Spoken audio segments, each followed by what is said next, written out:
Halo semuanya, Dacaho, aku Doni Bagas Kuncoro. Ini merupakan video pertama aku sebagai mahasiswa Indonesia yang sedang berkuliah di Cina. Di video kali ini, aku akan berbagi gimana sih cara aku bisa dapat beasiswa kali ini di master degree sampai bisa kuliah di Cina. Dan aku mau berbagi ke teman-teman gimana juga tips-tips buat dapetin beasiswa ke Cina. Akhir-akhir ini banyak banget, lagi rame banget tagar kabur dulu aja. Dan ini merupakan kesempatan teman-teman mungkin untuk bisa kabur ke Cina dari jalur belajar atau jalur studi. Aku udah rangkum semuanya jadi satu di sini. Jadi aku akan bagi ke beberapa section di video kali ini. Yang pertama aku bakal bahas jenis beasiswa di Cina itu ada apa aja. Aku nggak hanya bakal bahas beasiswa pemerintah aja, cuman aku akan bahas satu-satu. Tipe yang kedua adalah perbedaan di tiap beasiswa. Yang ketiga adalah cara apply di tiap beasiswanya. Dan yang keempat adalah general dokumen. Jadi dokumen apa aja yang teman-teman bakal butuhin ketika nanti apply beasiswa yang ada di Cina. Dan yang terakhir adalah tips dan trik pribadi dari aku sendiri buat teman-teman bisa dapat beasiswa yang ada di Cina ini. Oke, nggak usah lama-lama lagi, kita langsung bahas satu-satu poin-poin yang udah aku sebutin tadi. Jadi poin yang pertama adalah jenis-jenis beasiswa yang ada di Cina. Jadi yang sebenarnya aku di sini nggak mau bahas fokus ke beasiswa pemerintah aja, cuman ada beberapa beasiswa lain juga yang teman-teman bisa jadikan opsi lain untuk apply beasiswa di tahun ini atau tahun depan. Jadi yang pertama ada Presidential Scholarship atau University Scholarship. Jadi beasiswa ini itu diberikan dari universitas yang teman-teman mau daftar. Jadi teman-teman langsung cari aja di web-web universitas yang teman-teman mau kunjungin. Yang kedua ada Local Government Scholarship. Jadi beasiswa yang ini tuh disediakan dari pemerintah kota atau pemerintah provinsi di mana universitas teman-teman berada. Jadi pemerintah kota dan pemerintah provinsi di Cina ini juga menyediakan beberapa beasiswa pilihan buat teman-teman bisa lanjut ke Cina. Yang terakhir adalah beasiswa paling favorit dan yang ini merupakan beasiswa aku juga di sini sekarang sebagai mahasiswa internasional di Cina, yaitu Chinese Government Scholarship atau Chinese Scholarship Council, yang mana beasiswa ini tuh di-founding dari pemerintah pusat Cina buat mahasiswa internasional di seluruh dunia untuk melanjutkan pendidikan tinggi setara S1, S2, dan S3 di negeri Cina. Oke, sekarang lanjut di poin yang kedua, yaitu perbedaan tiap beasiswa.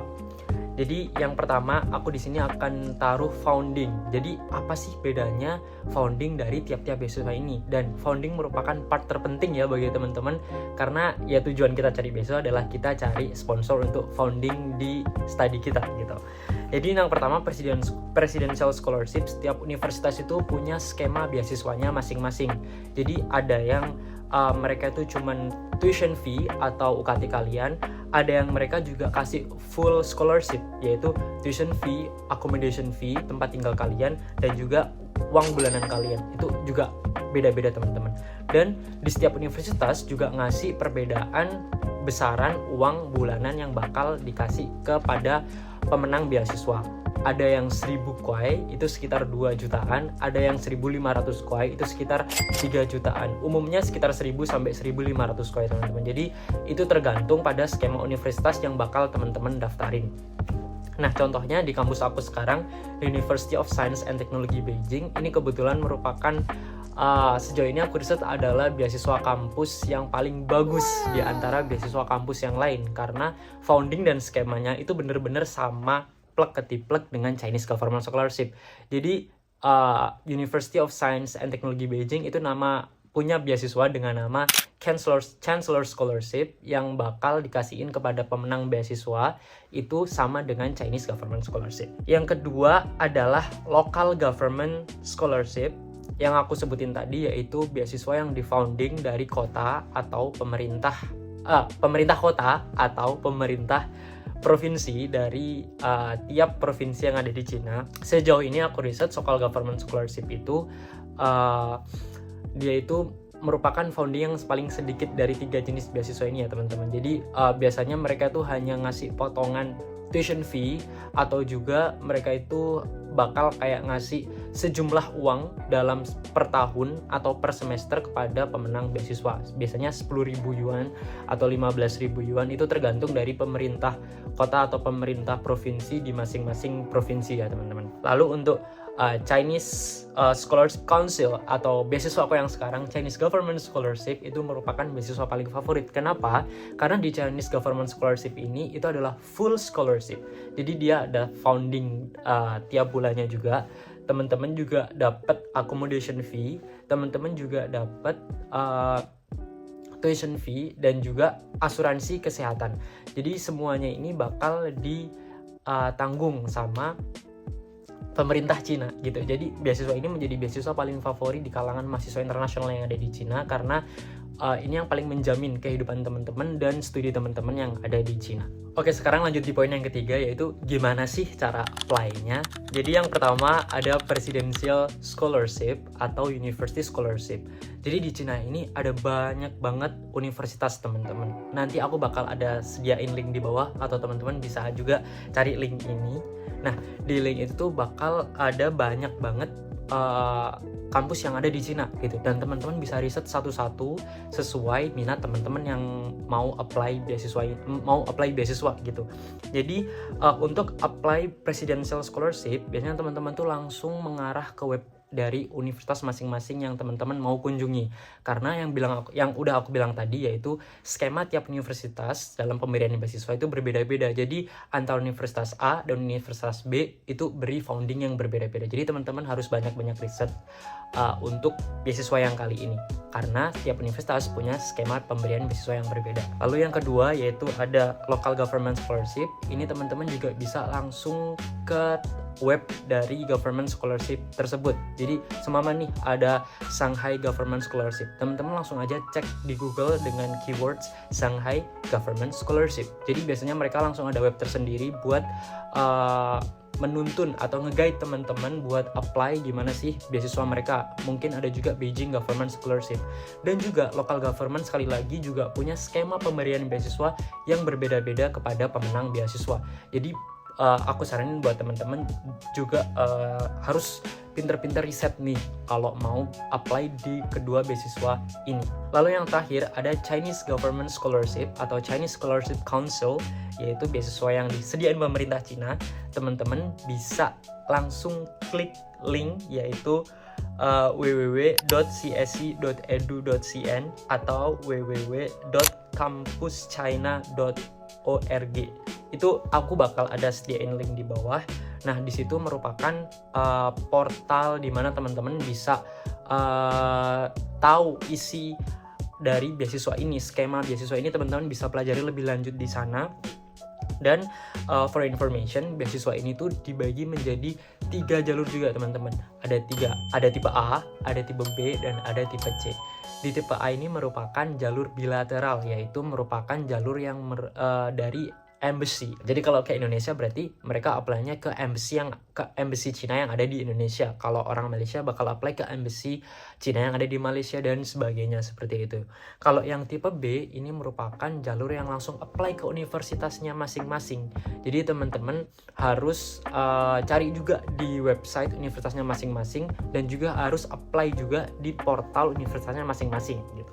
Dan tipe C ini aku kurang riset, dan kemungkinan jarang banget juga orang yang ambil di tipe C, karena biasanya teman-teman yang udah kuliah yang udah SMA di Cina atau yang udah punya jalur lain yang udah ada di Cina gitu sebelumnya. Aku kurang riset di tipe C yang kali ini. Jadi di CSC ini teman-teman bisa langsung datang ke website. Aku bakal tulis juga linknya di bawah, yaitu study.china. Teman-teman bisa masuk ke portalnya, teman-teman bisa lakuin pendaftaran dulu di portalnya, lalu login ke portalnya, complete the online application form. Jadi teman-teman bakal dikasih kayak biodata dan segala macam di situ, dan juga upload the required documents yang aku bakal jelasin di part selanjutnya.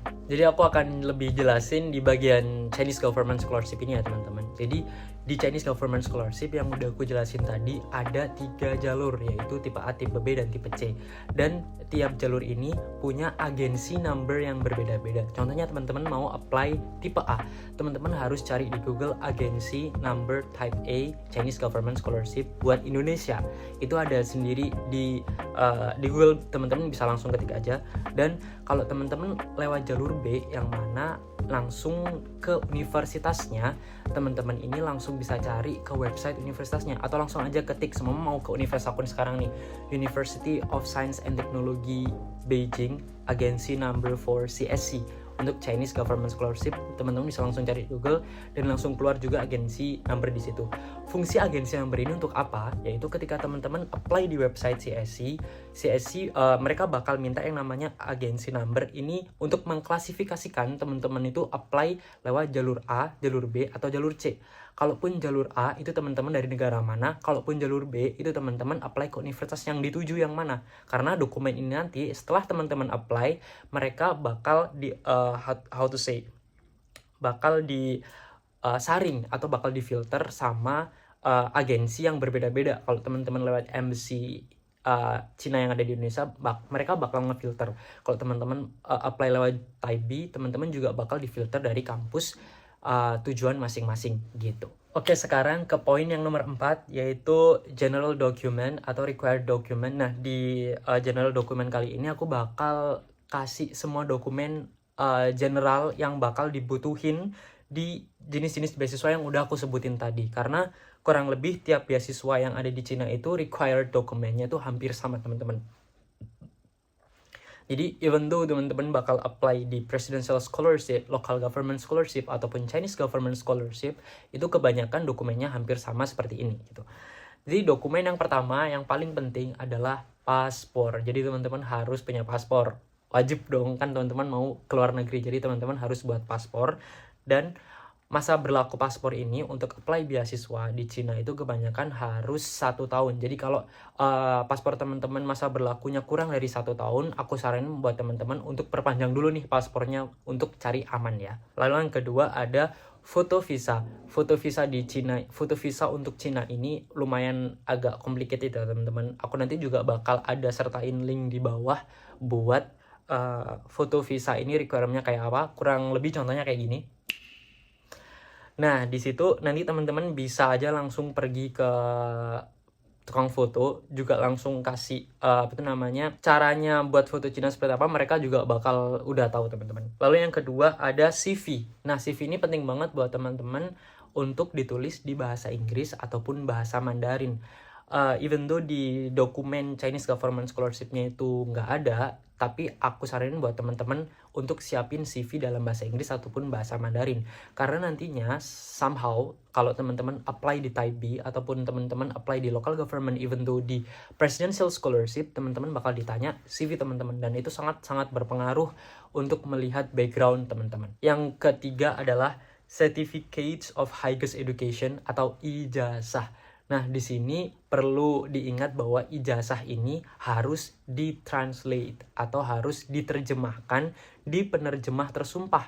Kalaupun dari SMA ataupun ijazah S1 teman-teman udah ada bahasa Inggrisnya, teman-teman bisa langsung apply menggunakan ijazah tersebut.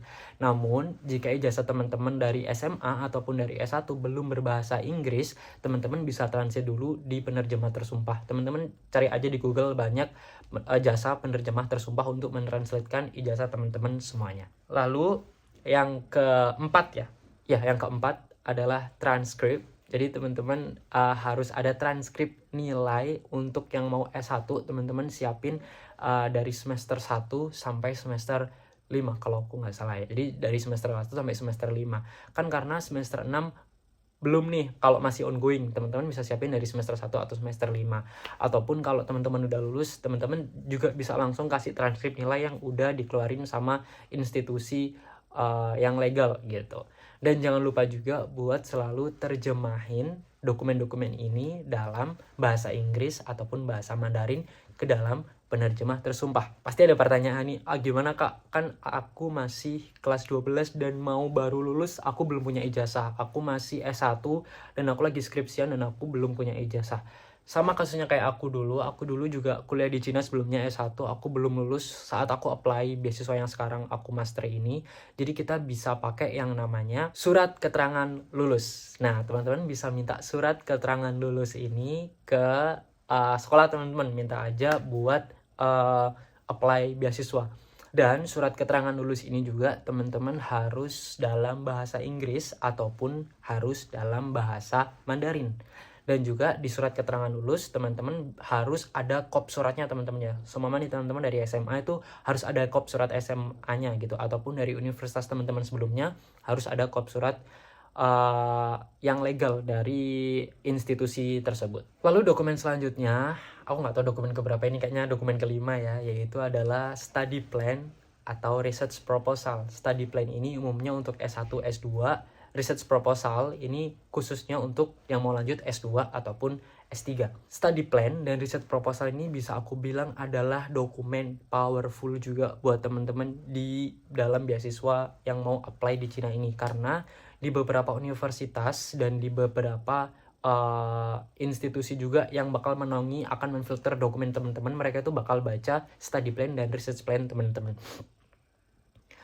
Jadi di pengalaman aku ketika aku nyiapin study plan, aku itu akan bagi ke dalam 3 sesi, yaitu kenapa teman-teman pilih Cina, lalu background teman-teman di sini juga bakal jelasin dikit di seksi pertama ini, lalu di section kedua ini teman-teman harus tulis apa yang bakal teman-teman lakuin ketika teman-teman belajar di Cina gitu. Semama nih aku di sini lagi kuliah master nih, teman-teman bisa tulis di tahun pertama, tahun kedua, tahun ketiga teman-teman tuh mau ngapain selama kuliah di Cina ini. Lalu di part yang terakhir adalah after the graduation, itu cita-cita teman-teman apa. Nah, teman-teman di sini bebas banget mau nulis teman-teman mau lanjut ke Indonesia untuk bekerja di Indonesia atau membangun Indonesia, atau teman-teman masih mau berkarir di Cina, itu semua tergantung dari teman-teman. Ingat ya, beasiswa Chinese Government Scholarship ataupun beasiswa jenis beasiswa lainnya yang udah aku sebutin, ini konsepnya tidak mengikat. Jadi teman-teman tidak diharuskan untuk menetap di Cina atau tidak diharuskan juga untuk pulang ke Indonesia. Jadi teman-teman bebas banget mau nulis apapun yang ada di study plan teman-teman. Lalu untuk research plan, untuk yang mau lanjut S2 dan S3, ini juga aku saranin untuk nulis sedetail mungkin, karena ketika nanti teman-teman khususnya yang mau lanjut di type B, itu adalah teman-teman harus cari profesor dulu, dan di situ profesor tuh bakal benar-benar baca tuh research plan teman-teman tuh mau research apa di master degree ataupun di doctoral degree teman-teman gitu. Lalu dokumen yang selanjutnya, dokumen ke-6, insya Allah nih dokumen yang ke-6, yaitu adalah surat rekomendasi atau recommendation letter, yang mana ini dibutuhkan 2 surat rekomendasi yang ditulis dalam bahasa Inggris ataupun bahasa Mandarin. Lagi-lagi semua dokumen yang bakal aku sebutin di sini harus dalam bahasa Inggris dan atau bahasa Mandarin. Jadi di surat rekomendasi ini teman-teman bisa minta ke, kalau teman-teman SMA bisa minta ke guru Mandarin teman-teman kalau punya pelajaran bahasa Mandarin, atau minta ke guru terdekat teman-teman untuk nulisin surat rekomendasi ini. Alangkah lebih baiknya kalau teman-teman menggunakan kop surat dalam surat rekomendasi ini. Kalau di case aku dulu, waktu aku mau lanjut sekarang ini, yang master degree ini, aku minta ke supervisor aku di S1, ke pembimbing aku, pembimbing skripsi aku, dan juga ke guru yang paling aku dosen yang paling aku deket sama beliau gitu. Jadi dia tahu gimana track record aku dalam belajar, dan juga di pembimbing skripsi aku yang pastinya relate dengan apa research aku yang sekarang ada di master ini, dia bakal tahu kurang lebih apa yang bakal direkomendasiin dari kemampuan aku gitu. Yang selanjutnya adalah physical examination atau medical check up. Teman-teman bakal butuh banget ini untuk mengapply beasiswa ini. Di semua jenis beasiswa itu kalau teman-teman mau lanjut di Cina itu bakal ditanyain adalah medical check up atau physical examination. Dan ini juga di CSC ataupun di beasiswa lainnya, yang jenis beasiswa lainnya itu mereka udah punya formnya tersendiri gitu. Aku juga bakal sertain di bawah link buat teman-teman bisa download the physical examination form. Teman-teman bisa langsung download aja, print. Aku di Kota Malang, aku ke Rumah Sakit Saifullah Anwar, kayak RSU, Rumah Sakit Umum Besar di Kota Malang gitu, dan teman-teman bisa langsung aja datang ke sana, bilang mau medical check up dan serahin form itu. Kebanyakan rumah sakit besar di Indonesia tuh udah tahu bentuk medical check up buat foreigner yang mau ke Cina, karena udah lumayan umum ya orang-orang dari Indonesia yang pergi ke Cina. Jadi rumah sakit itu pasti udah tahu apa aja yang mau dicek dan apa aja yang butuh dicek. Lalu dokumen selanjutnya adalah language proficiency, yaitu kalau teman-teman take English medium, teman-teman bakal butuh IELTS ataupun TOEFL. Kalau teman-teman mau take di Chinese medium, teman-teman bakal butuh HSK atau Hanyu Shuiping Kaoshi, semacam IELTS atau TOEFL-nya dalam bahasa Cina gitu. Dan di sini mau aku tekanin juga, kalau teman-teman daftar di jalur CSI untuk S1 itu hanya dalam pengantar bahasa Cina, dan teman-teman itu diwajibkan untuk lolos HSK 3 minimal untuk yang mau apply S1, dan HSK 4 atau 5 minimal yang mau apply di S2 untuk yang Chinese medium. Dan untuk teman-teman yang mau apply S2, kabar baiknya di beberapa universitas itu udah nyediain English medium degree. Jadi pengajaran semuanya dalam bahasa Inggris, teman-teman tinggal apply aja pakai IELTS ataupun TOEFL. Dan di sini ini tuh sejauh riset dan pengalaman aku lihat teman-teman yang lain itu nggak terlalu dibutuhin nilai yang tinggi teman-teman. Jadi kayak nggak harus kayak band 7 di IELTS atau harus nilai yang sempurna, enggak. Cuman kalau teman-teman ada dan teman-teman bisa lampirin itu bisa jadi nilai tambah teman-teman. Lalu dokumen yang selanjutnya adalah non-criminal record atau SKCK. Nah teman-teman bisa urus SKCK ini ke Polda, setahu aku, soalnya kemarin waktu aku ngurus di Polres itu untuk orang yang mau keluar negeri itu harus ngurusnya di Polda. Jadi teman-teman kalau yang ada di Jawa Timur, teman-teman bisa ke Surabaya buat ngurus SKCK-nya.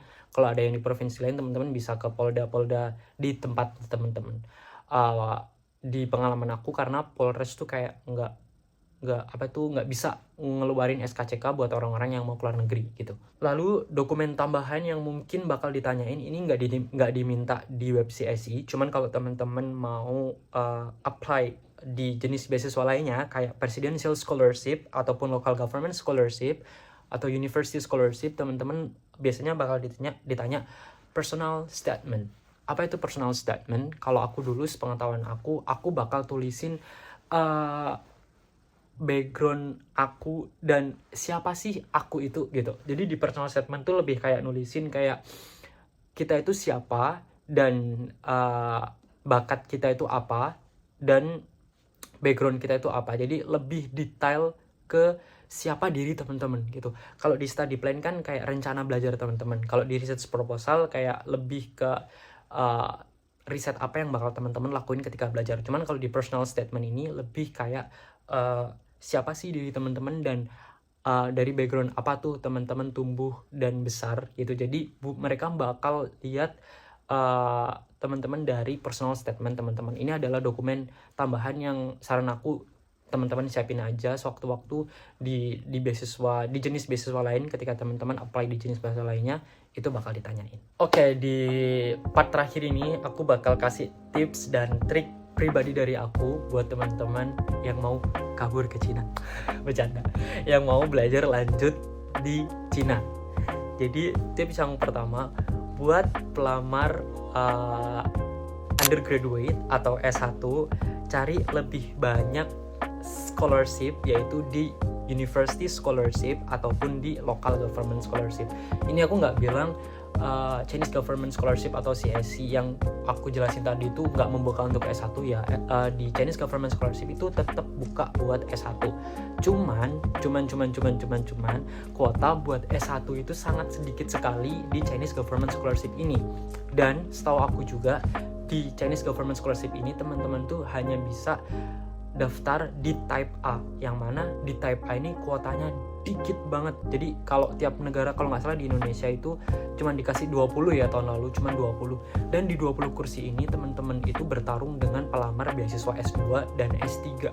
Nah, kenapa aku bilang teman-teman harus cari beasiswa banyak-banyak di presidential scholarship atau di university scholarship ataupun local government buat memperbanyak peluang buat teman-teman SMA sekarang yang mau S1 di Cina gitu. Jadi teman-teman harus cari banyak banget informasi mengenai university scholarship buat teman-teman yang S1. Terus yang kedua yaitu detailin study plan sebagus mungkin, study plan dan research proposal teman-teman sebagus dan sedetail mungkin. Karena sepengalaman aku ketika aku apply Chinese Government Scholarship di tahun lalu, itu mereka itu benar-benar baca research plan dan study plan aku.